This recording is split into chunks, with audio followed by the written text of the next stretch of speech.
I spent Christmas 2019 crying on the couch. I had orchestrated the entire holidays, the gifts, the meals, the schedules, everything by myself. And I realized the reason I didn't ask for help wasn't because anybody would have helped me. It's because I felt guilty to even ask. You know that feeling where you've done everything right? You've checked every box, you've held it all together, and you're still completely running on empty. JoAnn Crohn says that's not a discipline problem, it's a guilt problem. And today she's going to show us exactly how to break the cycle. Stay with us because in this conversation, we're getting into the guilt equation, a dead simple framework, like super, super simple framework for understanding why your expectations are keeping you stuck. Plus, we'll unpack what repair actually sounds like after you might lose your cool with your kids, and how to read the signs that your nervous system is about to blow before it actually does. Hey, y'all, I'm your host, Courtney Cecil, and welcome back to the Life Management System. Inside this episode, I am hosting JoAnn Crohn, founder of No Guilt Mom, where she helps overwhelmed mothers break the cycle of overfunctioning and guilt so they can raise emotionally healthy, responsible kids without sacrificing themselves in the process. So her book is called The Best Mom is a Happy Mom. Stop doing it all and be a role model for your kids. Can I get an amen? It is an Amazon bestseller, and we are just so grateful to have her wisdom here with us today. JoAnn, welcome to the Life Management System. Thank you. I'm so happy to be here, Courtney, and excited to get into all things mom guilt. Yeah. Okay. So let's start with your story. You've got a master's in education. You Mhm. are board certified. You have years of teaching and coaching and blah, blah, blah, blah. What actually happened that brought you to this place of this primary insight where you're like, huh, I need to focus on, like, I need to double down on this guilt thing. There's like, what defining moment was that for you? Yeah. So my mom was an excellent mom and I love her. I saw her all throughout my childhood, just giving, giving, giving, and not having a chance to really do anything for herself. Whether it was work out, like she wanted to work out. I don't think she really wanted to work out though. She was more like energy wise, or like have like time outside of caring for her family. And even as a 14-year-old, I would encourage her. I'm like, Mom, why don't you just like, stay after work and like use the gym or like do that? And it was always no. You guys need me. Your father needs me. And so when I became a mom, I went into a huge cycle of postpartum depression. I felt completely trapped by having a kid and having a baby and nursing, especially. Like the breastfeeding was just like, did not work out the first time around with my daughter. It was painful every time she latched on. I wasn't getting enough sleep. And I finally went into therapy when she was 6 weeks old. And like something that the therapist told me is, JoAnn, your only responsibility is to feed your child. And I was here complaining about like breastfeeding, it's so bad. She's like, your only responsibility is to feed your child. It doesn't matter how you feed her, you just need to feed her. And that was almost the permission I needed to, first of all, I left that appointment. I went to the grocery store. I bought that head of cabbage that you have to use to like dry up your milk supply, put on a really tight sports bra, and then fed my daughter a bottle. And I felt the best I had ever felt. Just being able to take back that control of my life and still be there for my daughter. But I realized the reason I didn't do that before is because I felt too guilty. I felt like this is what I have to do as a mom. This is the expectation that moms have. And so from that experience, it just ballooned from there. I'm like, what am I doing to myself that if I just let this go, I could be happier and then I would show up as a happier mom for my kids. And so that's where this all started. And now 17 years later, here we are. Unbelievable. Hmm. Congratulations on that. So Joanne's Thanks. daughter just graduated from high school. What a really, really big milestone for your Yeah. family. Um, Yes. well, I grew up with a stay-at-home mom as well. Wait, you said yours worked though. Yeah. I Yeah, had yours worked.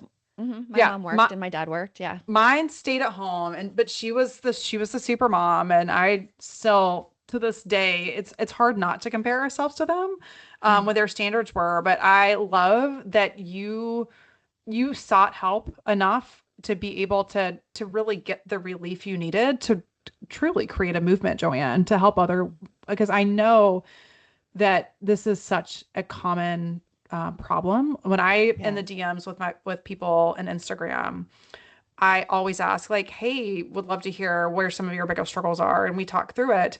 I would say mom guilt shows up at least a third of the time, at least. Yeah. A third of that's like the number one thing they come up with is a third of the time is them saying that. So it clearly is, I don't know, it's rampant and something that I think that it's so easy for us in a land of social media now to compare our lives to others, which just compounds the guilt. But Mhm. going back to the simplicity of your message, it's that your kids most especially just need a happy mom. Like they want to see you present, they want to see you happy, and all of the other stuff just doesn't matter. And I'm sure that it Mhm. brings some relief to the listeners to be like, okay, I needed that permission myself. I'm putting all this pressure on myself to be and do for everybody else, but it just feels so good to be able to let all that stuff go. So I'm sure you've done a lot of research with a company that's been in business as long as yours, but also the research that you've done for your book. Yeah. So, what is the underpinning theme or data from your experience that actually starts to narrow in on what impact it has on our kids when moms actually start to prioritize themselves like that? Yeah. So, like, one of the phrases I live by is like, don't be a martyr, be a role model. Because we give up so much of ourselves for our kids, we stop showing up as that person with patience, as that person with empathy. A lot of moms come to me because they're tired of the relationship they have with their family. They feel like they're controlling everything, that like it is their responsibility that their kids like get their homework done, get their chores done, that the house runs smoothly, that everyone is calm and happy, and like everything is on them, and they are exhausted of it. And pair that with they're also losing it and having these big reactions to things that happen. And then the shame starts to come in to that as well. So it's like this cycle. It's like taking everything on, being so overloaded and over capacity that it starts like spewing out to the family in reactions and yelling. And then kids are yelling back at you. And it's this environment that nobody wants. Nobody wants, nobody goes in there with that intention to have this family dynamic where everybody's grumpy all the time. Everybody's like feeling like they're constantly on top of each other and everything feels like a mess. So when I work with my clients, this is the biggest issue. They feel like everything is on them.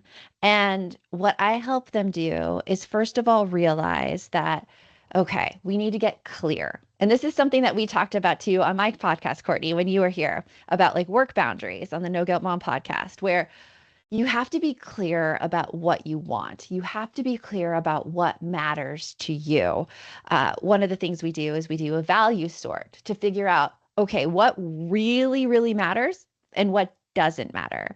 I took this from my friend Rachel Nielsen, where she gave the example of many moms think that they should be thrifty. Like it's one of those ideals that's kind of in society. I should go find the best deals for things, not realizing that thrifty is actually a value. And that's not a value that has to be important to you. If thrifty is not important to you, you can just kind of push that aside. For instance, for me, thrifty is not an important thing for me. I value my time, I value my energy, and I would rather make sure that I sustain that versus going around everywhere to find the best deal. Like that just exhausts me. So finding those values, figuring out like, are my values getting met? Am I seeing things like as I want them to unfold? So a lot goes into also looking at your inner narrative, looking at how you are perceiving the situation, looking at your thoughts. Like, I'm sure, Courtney, you've had like times where something has happened probably in your family or something has happened at work where you're like, oh my gosh, like they don't respect me or they don't listen to me. I mean, have you had something like that? Oh, absolutely. Yeah. Yeah. And most Yeah. and at home with my kids. Yes. Absolutely. Because we have like these stories going through our heads. And something that I like to teach is that we like those stories aren't always true. When moms have a huge reaction, there's like four parts in that reaction. There's first the trigger. It's the event that happened. And I think the mistake that so many people make is thinking that that trigger is the cause of the reaction when it's not. The trigger is something like your kids like don't pick up the living room, or they leave their shoes on the floor, or they haven't started their homework yet. Some event that happens outside yourself. And then it's the story you tell yourself. It's what you make that mean. So, do you make it mean they don't respect me? Or do you make it mean, okay, they're a kid, they have some problems with executive function because they're just not there yet. It's developmentally appropriate. Where do we go from there? And based on that story, emotions created. Does the story make you feel empowered? Does it make you feel curious? Or does it make you feel mad and angry and shameful? And then from the emotion is the reaction. And so this, you asked about like the thread and the research. This actually comes from cognitive behavioral therapy, which is also something that coaches use when talking about those stories that clients have in their mind. And so I think like one of the biggest things that I see in moms is just these stories that play on autopilot and tell us we're doing a sucky job and we're doing a bad job. And if we can change those stories, we change our entire interactions with our family. Agreed. Well, and with yourself. And I think Hmm. that's also just as important. That being able to give yourself the breathing room and the permission to release the valve a little bit. But also Right. one of the things that for whatever reason really triggered for me when you're talking, JoAnn, is the impression that we leave on our kids when we carry all that as well. Like Mm-hmm. we're not just raising our kids, we are inspiring their future selves as well. So I Yeah, think just absolutely. even honoring the impact, even if unintended, that it has on our kids is really important. Yes, yeah, and a lot of moms may hear that and be like, "Oh my gosh, I've yelled at my kids. I'm like, this is horrible. I'm going into the shame spiral right now. I'm a bad person." And I want to tell you, like listening out there, you're not at all, because the impact it has on our kids can always be repaired. Um, Something that I do a lot with my kids is I go through the repair process with them. I lose my cool. I like say things in a snippy way that I don't mean. And it's better to, I think, to have done that, to make the mistake, and then to show kids what does it look like when somebody actually comes and apologizes to you? What does that feel like? Because I've been on the end of things where somebody has apologized and it has not been an apology. It has been something like, I'm sorry you feel that way, but you shouldn't have done that. And that's not an apology. And this is like one of the big things that we can give to our kids. If we can come to them and show them, hey, here is what a real repair looks like, guess what? They're going to grow up expecting that of people. And they're going to be very, very wary in relationships where people don't take accountability for their actions, where people like react on them and then make it entirely their fault and no repair happens. So, having the skills as a mom, being able to show up that way for your kids, and then knowing how to repair things when you do make an inevitable mistake is so good for them. I also think it helps you, even if it's not you Mhm. that is the one directly engaged in the and whatever needs repaired. I think Yeah. being able to also let me back up. When you have the maturity and the awareness of how to do that, it Yeah. allows you to also coach and coax it through others as well. So, as an example, I have two boys, they are 9 and 10. They inherently beef with each other. Sometimes Of the beef is course. healthy and sometimes it is very unhealthy. And this Yeah. this week we had unhealthy. So it also gave us an opportunity to really try some of this repair work on for size. Hmm. So that way they can protect and honor that relationship too. So I and my coaching to them was around guys, this is a very important relationship to you. Like your brother is your Right. best friend, and being able to have these repair related conversations honors the relationship and honors how much you value that relationship. So from a like very tactical place, JoAnn, what does repairing language look like and sound Oh my like? gosh. I love this. I love this. So, started off with a story, which I think exemplifies the biggest mistake that people make in repair. I was a Girl Scout troop leader and I took my Girl Scouts to Disneyland. And there was a situation that happened where the troop split in two. They were eighth graders at the time, so they were going around the park on their own. And one group got out of a ride really fast. The other group did not. And so instead of waiting for the other group to finish, that first group went on another ride and kind of left them. And the group was like, who was left behind was so mad about it. And so I gathered them together because the anger turned into something where they were like avoiding each other and they were making snide comments to each other. And just what happens when there's conflict and you don't know how to resolve the conflict. I feel like those kind of situations are like, oh, yeah, that's girls. No, it's not. It's not. It's just what happens when conflict appears and people don't know how to resolve it. So we all sat down and I asked which one wanted to go first, and one said yes. And this person said, we're upset because, we really wanted to go on this ride with you guys and you left. And then the other group's chance was to respond. Well, this group member was like, well, we wanted to go on this ride. It's no fair that like we have to wait for each other and da da da da da da da. And I stopped her right there. And I'm like, okay, before we respond, can you repeat back to them what you heard them say? And she was just like, no. Because usually when we're in conflict with people and when somebody comes to you with a problem, automatically your defenses go up and you don't even listen to what the other person says. You're like planning your own response. And so we had the other group repeat what was wrong. And then you could see when this person was told to listen and she heard it and she took it in, her shoulders dropped, her defenses went down, and she's like, "Oh, we want to go on rides too. That's not why we left."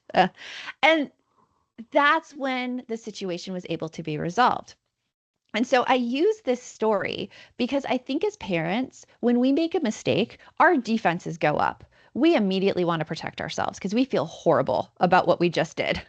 And we want to to protect by being like, yeah, well, you shouldn't have done this, and or you start assuming the reason why your kid did a certain thing they did, and you're using that in your argument. So I want you to stop and wait until you are in a calm place to repair. And then once you feel you're in that calm place, you can go to your child. And if your child is also in a calm place, there's 3 steps that I like to use for repair. The first one is to say, first of all, acknowledge what happened. Hey, I'm sorry that I yelled at you. And then also tell them the circumstances around the situation. I yelled because I had a really stressful day at work. And when I saw the shoes on the floor, I just erupted. So that's the first step. The second step is really taking ownership of the entire situation. It's not saying, but you did this, but you shouldn't do this. It's saying, this is totally on me. And I wish it hadn't happened. And then the third step is what you're going to work on.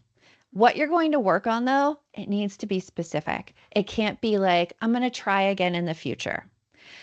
So you could say, next time when I have a stressful day, I'm going to let you all know beforehand when I first come home so that you're aware of what I'm feeling and we can kind of take it a little slower and I can get some room that I need.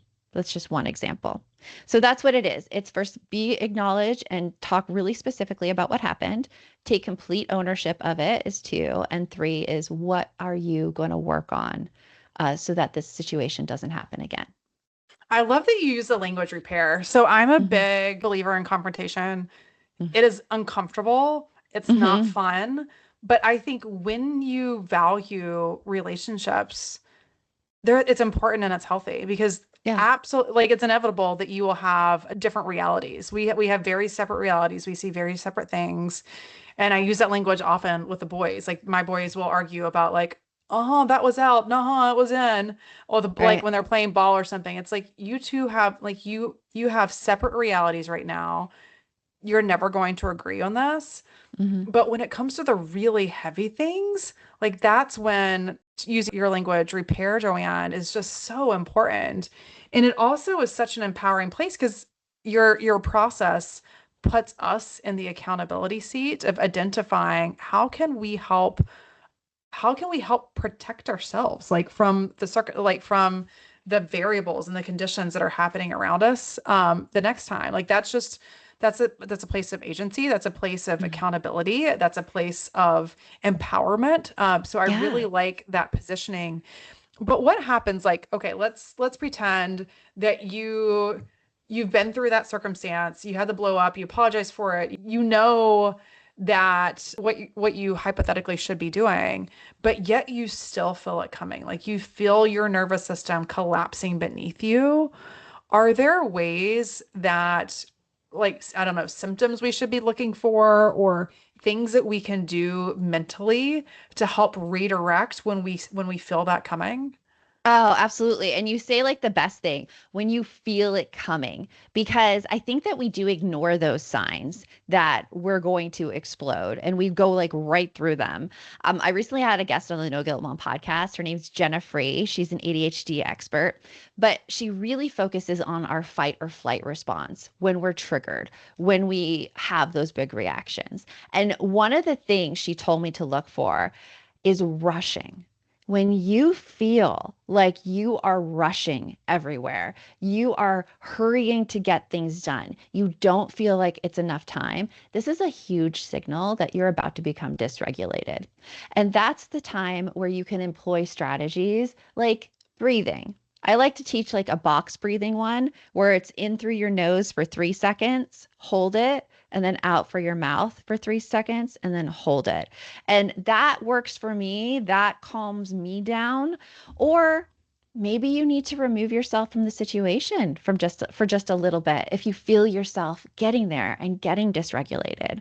Another option is if your partner's there, maybe you need a tag out and you're like, "Hey, this is really getting to me. I need some time alone." And your partner like hopefully is like, "I got this," and takes over. So those are kind of three things you can do, but anything that works for you that you know calms your nervous system down, give yourself the permission to do that in the moment that you feel yourself getting dysregulated. And I think also just being able to own that too is fine. Like Mhm. we put so much pressure on ourselves to be perfect all the time and not be Mhm. able to be vulnerable and to say out loud what we're experiencing. But when we do that, we're modeling that for our kids, both the good Yeah. and bad. So being able to say, you know what, like mom's gonna take a time out right now is it's powerful that and that's Mhm. teaching our kids that that's okay too. That is a form of a boundary. And I know that boundaries, JoAnn, are something that you and I are both very passionate about helping moms put in place, but also talking about because we Mhm. know how effective it is. So what I'm hearing is when you call that time out is like your sense of putting up a boundary. But Mhm. boundaries can be hard for people to put in place. They can be even harder for people to uphold Right. and to honor. So when you recognize that you either need a timeout, you need a boundary, there's something that you need to protect, how Mhm. do you recommend the mom go about doing that? So, first, I think that really recognize the relationship that you have when somebody sets a boundary with you, because I think this is key. If you have a hard time accepting boundaries, like if you hear a boundary and you immediately think, oh my gosh, they don't like me. Oh my gosh, like this means I'm a horrible person that they don't want to be around. You're going to have a hard time setting boundaries because that is a meaning that is associated now with standing up for yourself. That if once you have that thought, once you do that, like it, you're not going to do it because you're going to associate it with being a mean person. So, for instance, here in our house, we talk a lot about sensory needs. what we need, like in terms of like the fan blowing ahead of like on top of us, and like if that's annoying to us, or physical touch if that's getting to us. And so one of the boundaries that my kids typically set with me is like, I just don't want to be touched right now. And that is a boundary that first, like, it came with a little bit of pain. I'm like, oh my gosh, I did something wrong. And I had to repeat to myself, I'm like, no, this is a boundary. This is something that I want them to be able to do with others. This is something that they're very in tune with what they need right now. And so I need to show them what accepting a boundary looks like. And I'm just like, okay, cool. And I leave it, and those feelings that I have inside, they like simmer down, they go back to a nice calm level. But that's the first thing, like really examine, how do you take boundaries first, because that may be hampering your ability to set them. Yeah, it makes sense. We actually ironically just finished spending a lot of time talking about that, JoAnn. You and I did. But again, this is like the third or fourth time this has come up. Our kids are watching us. We are Right. modeling for them in everything we do. So it is just yet one more example of being aware of what we're modeling, and sometimes the over pronation that we have in serving our kids is actually doing them a disjustice. Like it is hindering their future development of being able Mhm. to mature into someone, to your point, that's able to actually uphold and honor those boundaries for themselves. Right. Um, okay, so JoAnn, to wrap us up, you spend, especially with a company name called No Mom Guilt, a lot of time helping coach moms through being able to process their emotions of how they're showing up for their family.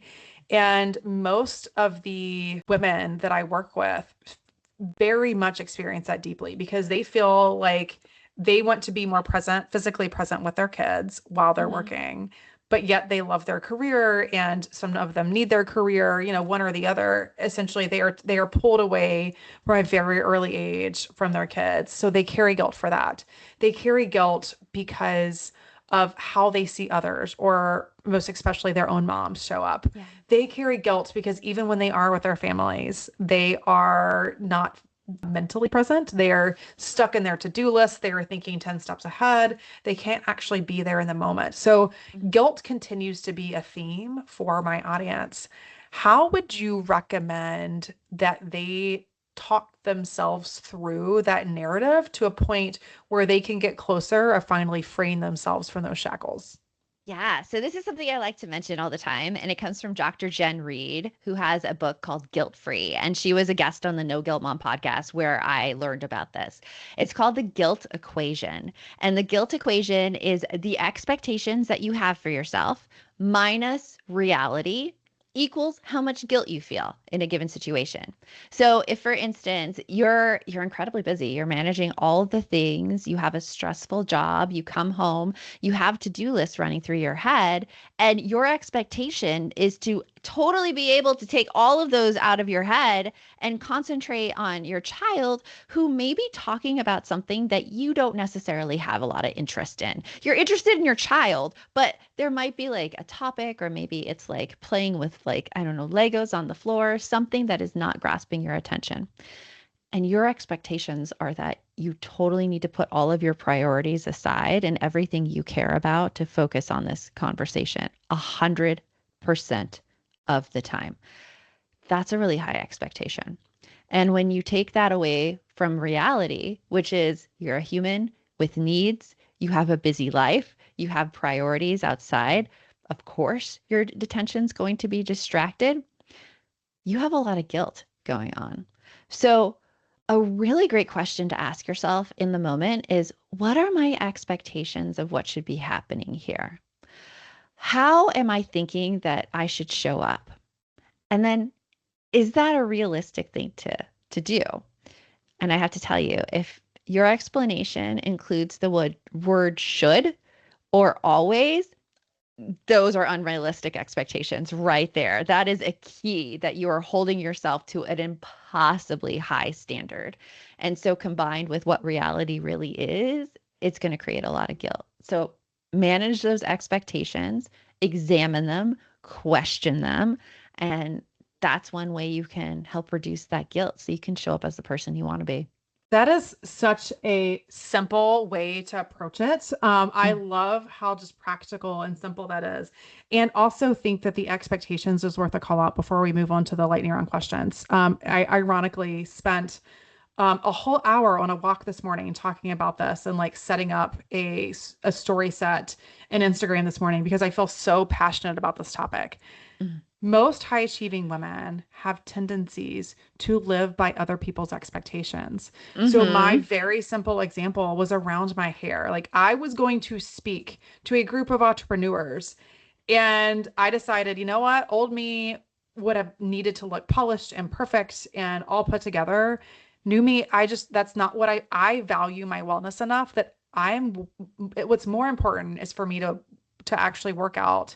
And Mhm. while my hair might not be perfect because I can't shower, like I can't wash it in the shower, I don't have time for it.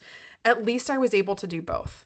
Yeah. But old me used to have like I would allow other people's expectations of me or what I thought they were, of what I interpreted they were, be superimposed so much that I was living more for them than me. Mhm. Or Right. I would think that like I cared so much about my brand and other people's perception that I would care more about what they thought than what I valued. And like that Mhm. kept coming to a head where it was a real friction in the way that I ran my life. It is actually the foundation of everything I teach now, that when you get really clear on what you value, it helps inform everything downstream. It Absolutely. helps inform what you prioritize. It helps inform how you spend your time, money, and energy.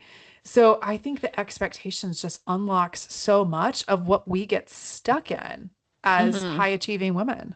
Right. Yeah. I mean, like I have expectations that go through the roof. I'm like pursuing more speaking opportunities now, in person. But the reason I didn't before is because I knew I would have to do a speaking video and be filmed like full body where I like, I mean, like I can appreciate my body and I love it. But since I hit perimenopause, like I've gained like 15 pounds that I'm not exactly comfortable in yet.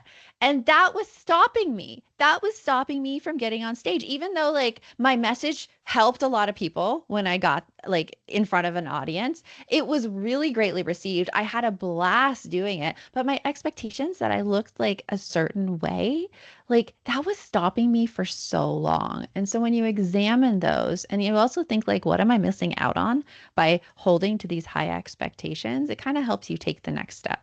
Yeah, yeah. What a gold nugget to end on. Okay, Mhm. quickly, JoAnn, the lightning round questions. What is your go-to stress busting activity? I need to work out. I need to have some kind of physical activity. And it doesn't so much bust my stress as like a precursor to not having as much stress. If I I feel get like I'm that. physically taxed, yeah, that helps. I get that. Okay, what is the last book or podcast you loved? Oh my gosh. I love Good Hang with Amy Poehler. Like I listen to that weekly and look for the episodes to drop. Oh, I get like that strikes me as your energy, and I love like that just Mhm. helps bring you to life so much, JoAnn, even knowing that. If you could wave a magic wand, what task would you eliminate forever? Um, Cleaning. Yeah. I want someone else to clean Yep. for me Yep. all the time, especially after my dog. Yeah. Oh my gosh, I know we have a golden retriever and dark hardwood floors. I feel every bit of that. And last but not Yeah. least, how do people reach you? You can go to Instagram. I am very active on Instagram as well, and just start a DM with me. It is at No Guilt Mom, or listen to the No Guilt Mom podcast every Tuesday and Thursday. Perfect. Well, JoAnn, thank you so much for joining us. Y'all go check out No Guilt Mom on Instagram and into her. But in the meantime, most of us don't need more productivity hacks, as JoAnn and I both are very passionate about. Boundaries and knowing where you're linking energy is half the battle. So if you have not done it yet, I encourage you to go to workingmomsmovement.com/boundaries. This is in the show notes as well to take my 3-minute quiz that will help you understand where you are likely leaking your energy. But until next time, friends, if nobody's told you lately, you're doing a great job. You've got this, mama. If this conversation resonated, especially the parts about your guilt, overfunctioning, and just being tired of carrying it all, episode 74 is your next listen. It's called Emotional Labor Fatigue, and it goes deeper on exactly why that invisible load zaps your energy before you even realize it's happening. I've got the link in the description.